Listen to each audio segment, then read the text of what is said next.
ànd ak Abdoulaye Dione loolu la wax ci way wa léegi dama koy tàmbaliwaat daa wax ne jógal te kañ seex boroomi xar baax moo bëri tawféex fes na fa daaru ajibtu yaa ajaban seex Abdoulaye yaa ko jagoo waxloo nga luuba laay muy bég fa daaru yilimaan fa kër laay daawu da njaayeen ñépp a nga naa faal nan seeti daaru mël-mël de jàppoo rijaal ya booloo ñuy sor xolle musnaax ba daaru Ousmane Jonno xëyee na musnaax ànd ak Ablaye ñuy seeti diini waaw noonu foofu la way yéen a nga teg ci bi wàllu sëñ Modou Ablaye bi ñuy indi bi ñuy pousse saxaar gi di ko jëlee gaar bu mag indi gaar bu ndaw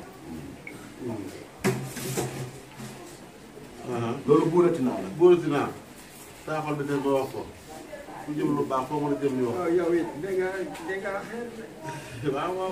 comme bari ay yoon nag. waaw waaw waaw.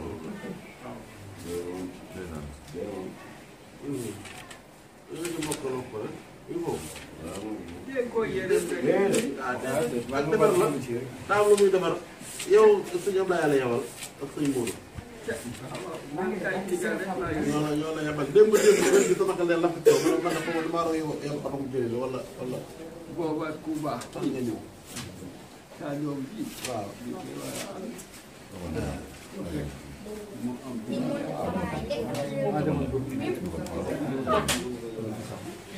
xamee naa ko moom la ñu góor gi xamee naa ko de. kii nag maga am naa moom laa indi yebal. waaye kii nag moom ak magu kii ñoo ne ca kër ñoo fa bokk ne rek. ak ñun ak yéen ak Daadu Baaga Fall. ñoo fa bokk ne rek. teewaguloo ca Daadu Baaga. donc moo woon digal laa doon xaar. waa jot na jot naa digal. waaw léegi loolu jël ci baa di ko def. dinaa ko def sama bàyyi lu mu digal dinaa ko def. waaw man de gam naa ko ndax fee ngeen ko def. ay yëngu bari woon na. sant yàlla rek. waaye alhamdulilah da ngeen am fit rek. alhamdulilah rek. da ngeen am fit rek. digal rek sant yàlla alhamdulilah rek. yow na wóolu naa la. waaw sant yàlla rek. waaw.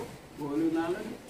fit woo amul. waaw yokk ak taalibe rek ak sant yàlla. ak yàlla rek ak tënk ci ndigal rek. waaw waaw. parce que suñu yéene mooy ndigal mu. dénkee ndigal daal. waaw. te waxi papa. la mu wax. wala. jëfe ko rek. waaw waaw waaw. ah. moom jëfe ndigal ni rek. képp. ndigal sëriñ bi. li ñu bàyyee mooy kër sëriñ Tuubaa yi. ndey ak baay ak seeni nawle ak seeni àndandoo kenn du leen woo. alhamdulilah. kenn du leen woo. alhamdulilah. jàngal ko wala fële yi mu ñaan. waaw daa waxoon ne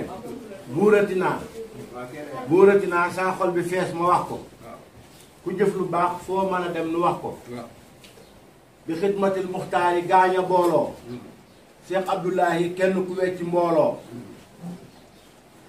Cheikh Abdoulahi laxat bëggam nga moo di daarul kër fa Touba wax na ko jiili doomi mbër fa Touba jawriñ ja moo di Moodu Fallullaahi ku gëm baayam ba Cheikh Abdoulahi ñam àndaloon wa kulluhum muxtaaru Cheikh Khady Gueye waaju am lan waaru bul fàtte Moodu doomu Abdoulahi wa taala faal rakkam ja Abdoulahi murit ya ñëw Touba mënees fu koo xam ku dul borom waa ji ne leen ko maa gëm limal baytillaahi néeg ya xam naa ko Cheikh Moodu Fallu am na néeg xam leen ko Cheikh Mbaye ngi néeg la ca am bu taaru bul fàtte baytillaahi yaay muxtaaru taala Njaay wa taala Sekk xam leen ko man ku gëmul wax ku xam daw leen ko jëf.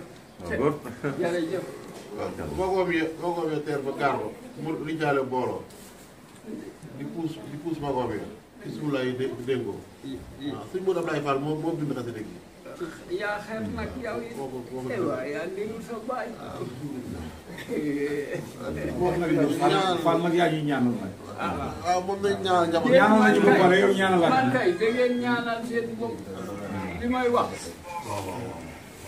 ñaanal sa bopp. mooy nga gam yàlla gam sa waxi baay ak sa ndey ak seeni moroom. jërëjëf. ak yéen ñii ñaan ëppul boobu lu baax passé wul lu baax rek yàlla yore lépp yàlla mi yore lépp na ni teg ci baax yal na ko yàlla def yu ngeen ragal yal na ko yàlla puusal leen bu randu leen jox leen doole ak kattan di teral lu yoxal lépp ngeen baawal leen yërmande yal na leen yàlla defal nga am ci ñoom yërëm leen jërëjëf Fall yàlla karim la bàyyiwul kenn ku def ci moom mu def ci yow ku def ci mu yàlla mu def ci yow loolu kon nag nan dégg yàlla suñuy dox ak suñuy waajur ak suñuy sëriñ ak suñuy ndogo